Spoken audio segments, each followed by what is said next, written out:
1051. The woman to my right said, men like me can't teach these kids. It must have been my cufflinks. Little did she know, I was one of them. In order to teach them, we must reach them first. Through key indicators. Silence. The head nod. Shout out EmEz and tune in to the sit down. Boy, you should have known by now. Easy does, easy does, easy does. All right, ladies and gentlemen, it's the sit down. For some of you that are used to the sit down, I know the camera angle's a little weird. We're trying to do something different here. I've got an author. Can I call you an author? It says mentor here. Absolutely. Okay. Now, thank you for coming. Appreciate you. It's my pleasure, man. It's a pleasure to be here. Now, the title of the book, I just seen it. It says, "How About That for a Crack Baby?" For those of you out there that can see it. Mm-hmm. Now, why that title? You know, so the title itself, and even to add the last part, keys to mentorship and success, right? Okay. So that you title, see, I'm one of those kids. Just the title, no I song. got You you. see that? I got you. It's all good. It's all good. So the interesting thing is, I come from a very interesting background. It's one of those started from the bottom, now I'm here stories, if you will. Okay. So I was born with crack in my system. Really? My mom, she was doing drugs and whatnot. And the interesting thing was my pops actually caught her while she was doing drugs and kicked her down a flight of stairs. And so when I was born, I could see why you would get angry enough, but to actually do it, there's a baby still in there, son. Yeah, right? I mean, it's a baby in there, right? Yeah. And so as a result, not only did I have drugs in my system, but my left eye was completely shut. Oh. So the interesting thing about that is the book from the title alone tells you all about origin. Absolutely. But if you flip it over and read on the back, you'll know that I'm a best-selling author, co-owner of a custom suit company, have all these different degrees, teach at the University of Michigan. I've been on the beat, I've been on the CNNs, the Black Enterprises. And you know, let's talk suits. I need to get tailored for a suit. So that's this event coming through. I'm come see you. Absolutely, man. And so it's a matter of being able to even run initiatives for President Barack Obama, the My Brothers Keeper initiative for the city of Detroit. I want to talk about that. I want to talk about your involvement in that and how deep you were involved in the Obama presidency. Absolutely, man. And even being a director of youth services for the city of Detroit, multiple degrees, and just adopting young people, mentoring programs. And I'm from Detroit, live in Detroit now, but I actually lived right here in Harlem. I lived in Harlem for 5 years and ran a high school math department in the South Bronx. And that's where I was getting a master's degree in adopting young people and mentoring programs and doing all the things of that nature. So the thing is, to say all those things, but to know that the origins come from right here, starting out as a crack baby, 7 brothers, 3 dead, 3 have been to prison, and my oldest brother actually has life in prison and is actually considered one of Detroit's, allegedly considered one of Detroit's most notorious drug lords. There's documentaries and all that kind of stuff about my bro, but nevertheless, coming from an interesting background, high school, 40% graduation rate, came in with about 400 of us, left with about 115 of us. Jesus. West Side Detroit. So it's a matter of... Detroit's really that bad for real? Like, I mean, I don't want to... That sounds like Chicago, God. That's crazy. Listen, man, I mean, Detroit was murder capital for quite a while, man. Wow. You know what I'm saying? So Detroit is definitely an interesting space. I mean, right now, Detroit has been ranked one of the top 10 places to visit in the world, says New York Times. But that means in certain pockets, right? You already know that people can say, oh, it's great to be in Manhattan. But we already know what's going on in Brooklyn, absolutely, right? So, absolutely. It's the same type of situation going on, man. But in essence, my whole thing is I leverage mentorship to be where I am. Despite going through everything I was going through when I was younger, selling crack by the time I was 11, doing bank scams, jewelry scams, whatever type of scams, and all the different things that I was doing, raising my younger brother as well, I still made it to the #1 public university in America, which is the University of Michigan. And I actually teach there and doing a commencement there at the end of this month as well for graduation. So it's a matter of saying, it's like, you know, how did you do it? And my whole thing is mentorship. So I have a TED talk about the science of mentorship. I'm on a national book tour right now about the science of mentorship. And this is like my message. This This is the thing I talk about most when I'm talking to people, and it's just a jewel. That's something that people have been doing from the days of kings and queens. A prince can't become a king unless he's actually mentored, right? And the same thing for a princess to a queen. These are the things that people have been doing for a long time. Sometimes our people have pride, and too much pride, not to actually go out and get the type of help that we need, or don't even know to ask for it. In our society today, 1 in 3 young people actually need a mentor in America. 1 in 3 young people don't have a positive mentor. Sean, man, right? Sean, bro, you killing me, son. You killing me. I got a 2-year-old now. I'm going through it with me and his mom, and we're kind of separating. And I felt my whole childhood I wanted to be that man for my son, where I was there for him all the time. Exactly. And as much as life threw it at me, it looks like I'm not going to be the everyday dad that I wanted to be, because they're moving away, and it feels like I need more people like that. If not for me, for Zach. Right. And other kids of that nature, because I knew what it was like to come from a single family home where it was just mom, and mom had to do this, and mom was never around, and I was the oldest. So I took a lot of that responsibility. And to talk to a person like you, I would just hope and pray that there's more people like you out there for these young men and women out here, because it's so necessary.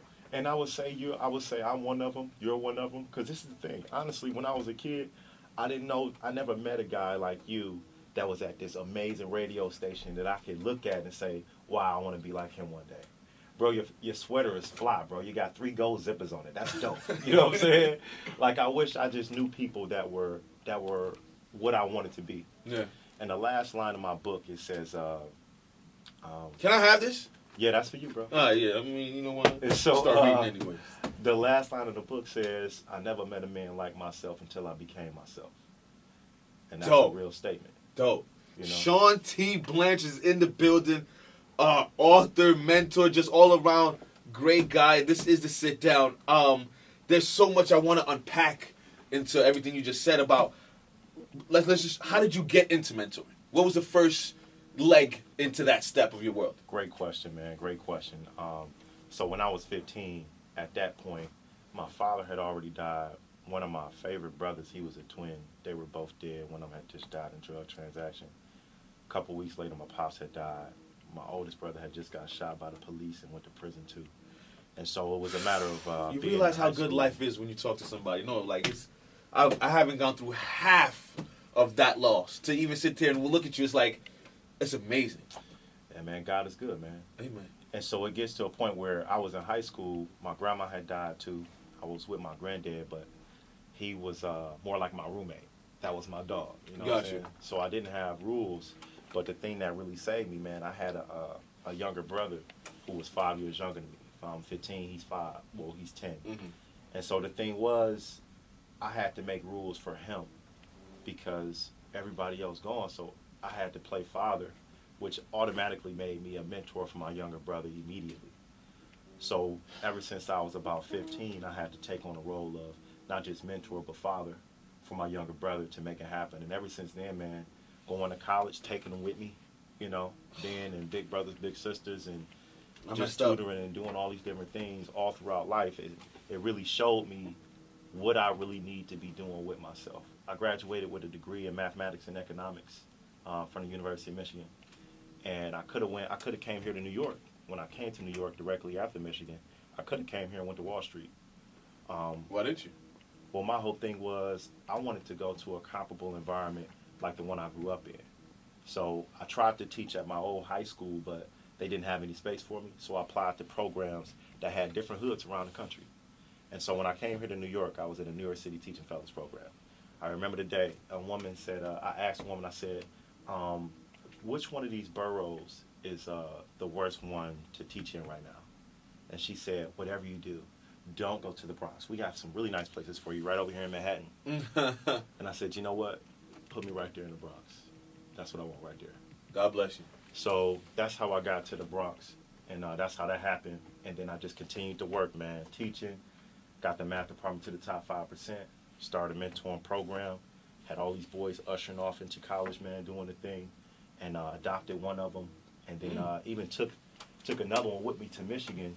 And he actually has a full ride at the University of Michigan right now. He's from Marcy Projects. So, man. Shawn T. Blanchard is making me feel like I'm not doing enough with my life. Sit down, Shemaine, man. EmEz. Now, the climate of the world today, with our president Donald Trump and the things that are going on with police brutality and everything else like that. Do you care to speak on some of the temperature of the world? Absolutely, man. And I think that's. Thank you for throwing that one in there. I think that I'm actually now that. The interim president is Donald Trump now. Since Donald Trump is the interim president, I think that Why do you use the term interim? You think he's about to get out the paint? I don't know if this is going to last too long, man. This is not typical for America. I don't care if you voted for him or not. Right now, we all understand that this is not a typical situation for America, and it's really interesting. Okay, let me play devil's advocate for you because I'm not a Trump supporter, but there's been plenty of presidents before that you didn't like, that people had a problem with. Well, you know what? He did his bid. And you know what? And I would say that they may have done their bid, but they at least have backgrounds in government, right? I think that they had some seasoning within a political structure of actually knowing how to rub shoulders and make some things happen.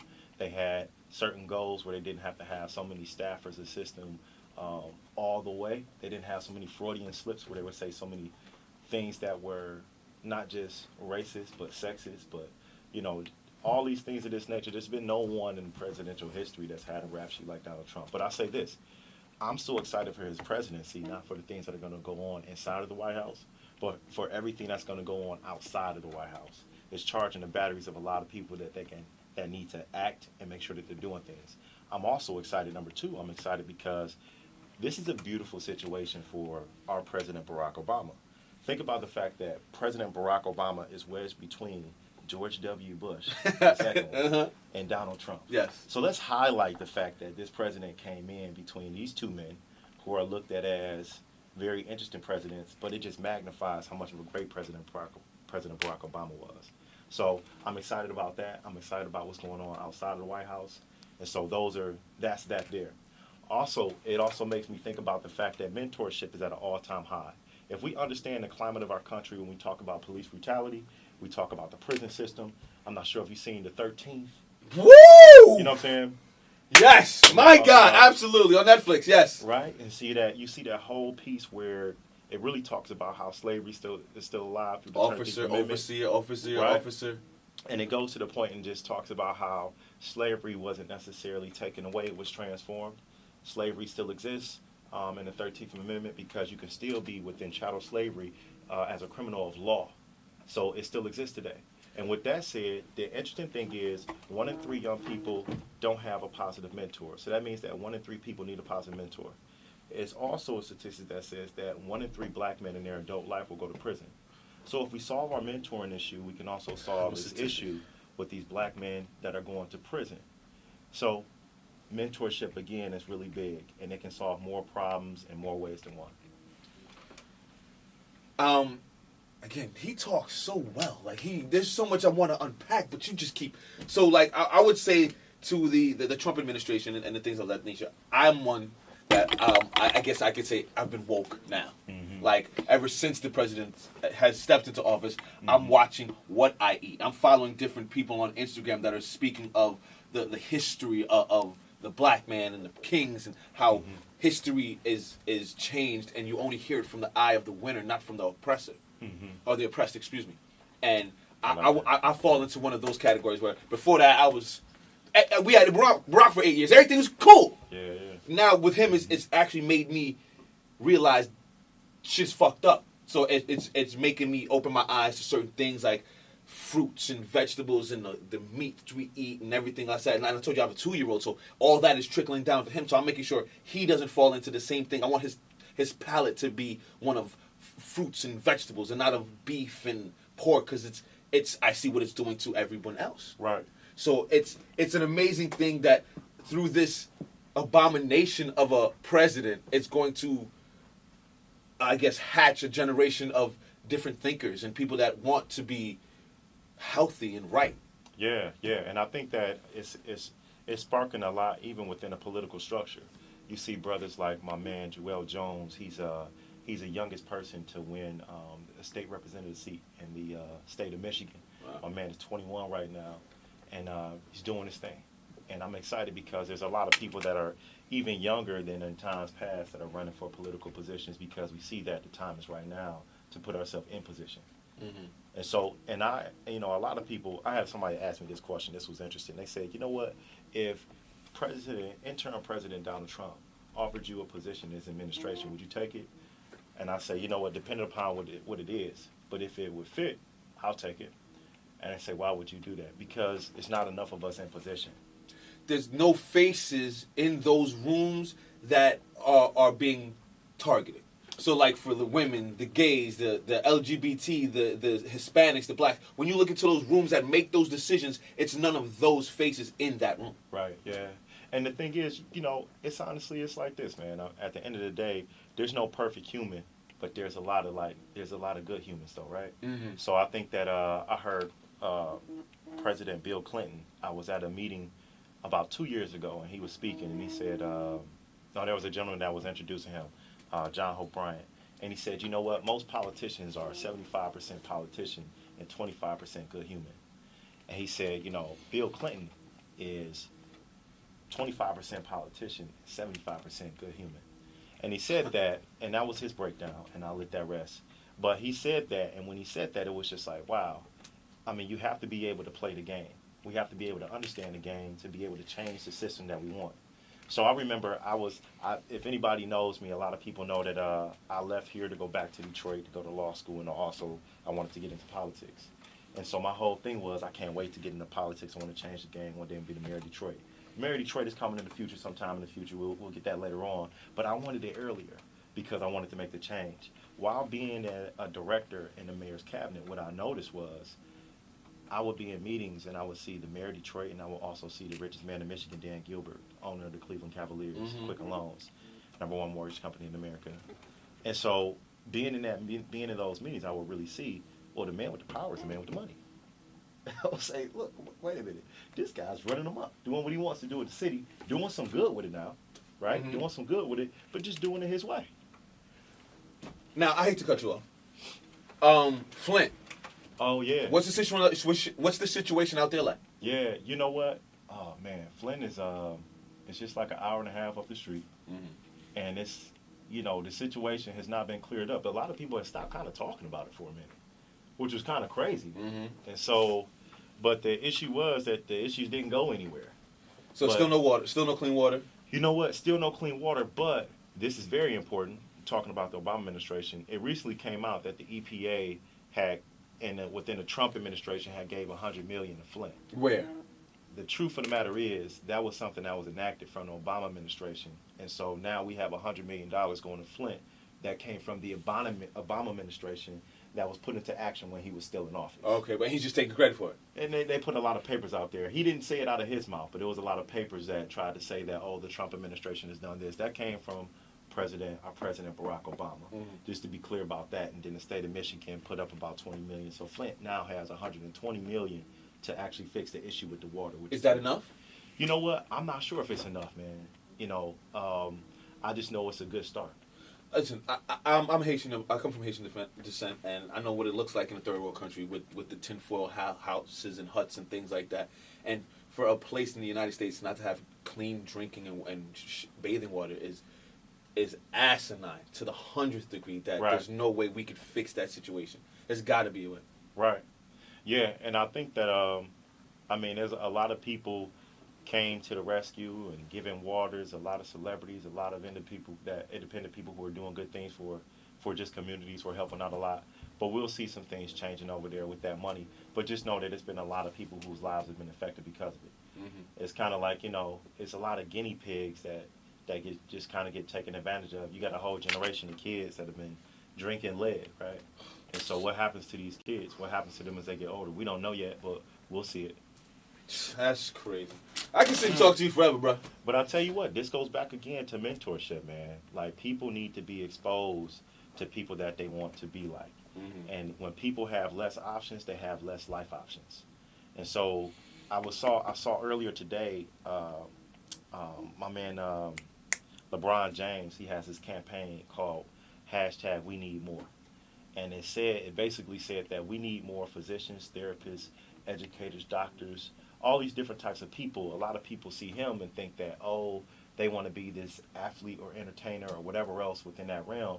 But he was just saying that, there's so many powerful, impactful people that are making a lot of good decisions in the world, doing good by the world, making a lot of money too, that a lot of young kids just don't even know those types of positions even exist. I think it was a Dave Chappelle comedy thing I was watching when he was like, bullying caused Bill Gates to make Windows or whatever the case may be. And I think in the climate we live in now, everyone with their phones and their Instagram is already famous before they reach 22. Yeah, man. In their minds, they're famous, so it's no need for me to go learn how to do something. I'm already famous. Look at my Instagram. Mm-hmm. And I think if we could put the phones down and pick up the books, that's why I promise you I'm going to read this book. I'm not a reader like that, but I promise to read this one. I think that's what's changing the world. And now that we have mentors and people of that ilk, it should change quicker than we think. Absolutely, and I like to say something about that too. Even on my website, I have it where anybody can sign up to be a mentor or a mentee all around the country. It's a partnership with mentoring.org. So anybody can get a mentor, anybody can. And furthermore, every 1st and 15th, I have a scholarship that I give out to high school students or college undergrad students. So, and the scholarship is a $500 scholarship. It's available every 1st and 15th. And all you got to do, speaking of Instagram, get on Instagram since that's where they at. Mm-hmm. They on Snapchat too, but this one is for Instagram. Do a 1-minute video on the importance of mentorship, and you enter a chance to win $500 every 1st and 15th from February 15th all the way to June 15th. Mm-hmm. So you make it happen, man. So this is what it's about. It's a collective effort. And anybody can do that. Anybody can do that. Okay. You know what I'm saying? You're a high school senior or you're an undergrad college student, make it happen. So, and then, again, it's the awareness. So you get them to thinking about how important mentorship is and then having those conversations. And now they have to make sure they put something together to talk about how important it is. Well, if you're going to study and talk about how important it is, you better get active in it. Absolutely. Right? So it's another piece of just awareness that I like to do. Another thing on my national tour that I'm doing right now, I've been in New York for like a week now. I've had like 8 stops this week. But that's actually how I got here. I was at a stop, and my brother and I was talking at the school. My brother said, man, I got to get you on Power 105, man. This is crazy. But nevertheless, it's been a real impactful week. But every stop I go to, if it's for high school or elementary or middle, what I do is I provide 30 ties. They can they'll all get a copy of the book. And also, I give a custom suit to a young person because I'm not young, but I need a suit. I'm getting one of these custom suits. I Yeah. promise. This is Sit Down. It's your main man, EmEz. So what's the future hold for you? You know what, man? I'm going to keep growing this publishing company, man. Keep impacting lives there. I'm an Amazon bestseller, but I'm making my way up to the New York Times. I can't wait for that. We're rooting for you. Let's make it happen, man. So that's one aspect of it. I want to continue to do this whole mentoring piece. I got some people in LA that's working on turning this book into a movie, which I'll be really excited about that too. The Oprah Network has a book. Me and you could we similar in the face. You ever need an actor, you know what I'm saying, to play that role, Lodge? Let me know, fam. Yeah. I got you. Yeah, right. Shawn Blanchard's in the building. Listen, I talk to a lot of people on a weekly basis, and this one was special. Thank you. I enjoyed this one, and I think a lot of people can learn from you and the things you're putting out there. That I'm real big on energy, and your energy is a vibrant one. Thanks, man. Appreciate you, brother. That's what it's about. You too, man. Love it, bro. Whenever you in town, swing by. We'll hang out. We'll go mentor some kids. Fuck it. I'll try. Let's make it happen, man. Absolutely. Thank you a lot for coming through. Oh yeah, it's a pleasure. Sit down. Absolutely. Shout out EmEz and tune in to the Sit Down. Boy, you should have known by now. Easy does. Power 105.1.